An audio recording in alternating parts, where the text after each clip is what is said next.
Rusko a Ukrajina dokončili prvú fázu výmeny väzňov, ktorá by mala byť najväčšou od začiatku vojny.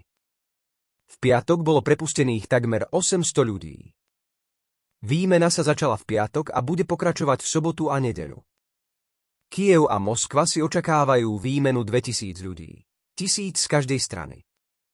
Dohoda o prepustení 1000 väzňov z každej strany bola jediným významným výsledkom stretnutia medzi Kyjevom a Moskvou v Istanbule minulý týždeň, ktoré znamenalo prvé priame stretnutie oboch strán od krátko po rozsiahlej nevyprovokovanej invázii Ruska na Ukrajinu vo februári 2022.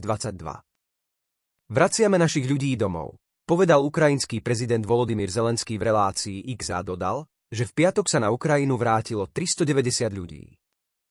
Povedal, že v skupine bolo 270 vojakov a 120 civilistov.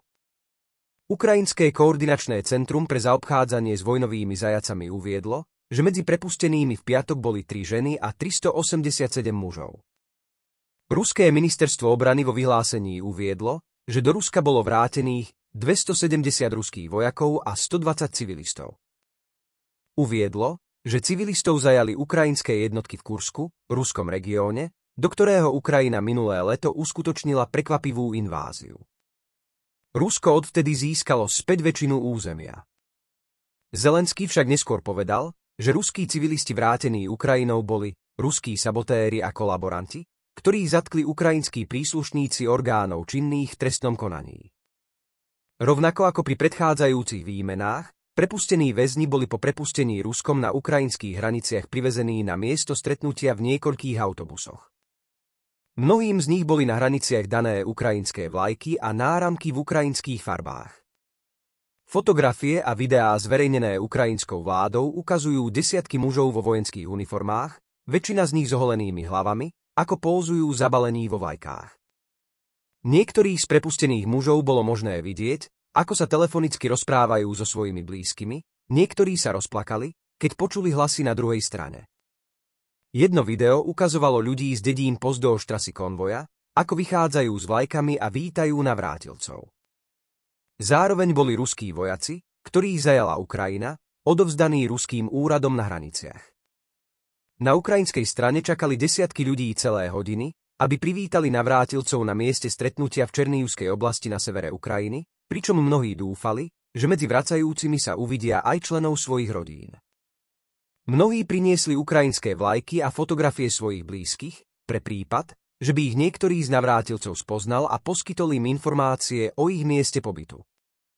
Počas čakania sa na Ukrajine ozývali sirény signalizujúce letecký útok, čo naznačovalo, že ruský útok by mohol byť bezprostredný.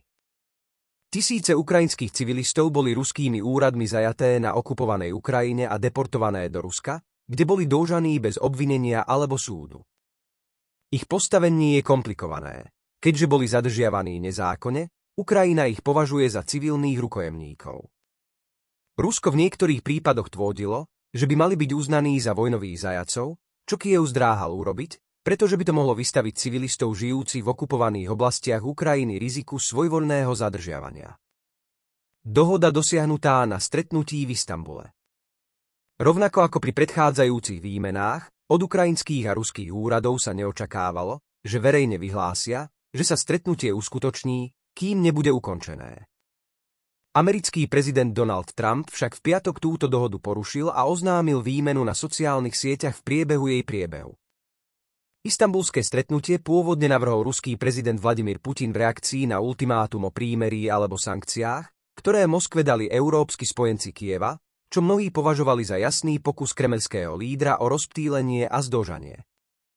Hoci návrat stoviek ukrajinských zadržaných bude pre ich rodiny a blízkych obrovskou úľavou, zostáva do istej miery nevýrazný ako jediný hmatateľný výsledok veľmi propagovaného stretnutia.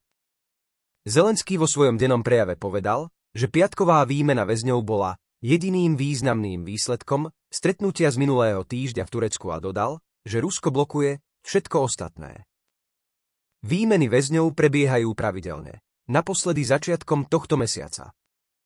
Ukrajinské koordinačné veliteľstvo pre zaobchádzanie s vojnovými zajacami, vládny rezort, uviedlo, že výmena 7. mája, počas ktorej sa domov vrátilo viac ako 200 ukrajinských vojakov, bola 5. výmenou v tomto roku a 64. od začiatku rozsiahlej ruskej invázie. Rezort v tom čase uviedol, že od marca 2022 bolo prepustených 4757 ukrajinských občanov. Ukrajina a jej spojenci požadovali, aby Rusko súhlasilo s okamžitým a bezpodmienečným prímerím v Istanbule, ale k tomu nedošlo. Kyjev tiež ponúkol priame rozhovory medzi Zelenským a jeho kolegom Vladimírom Putinom.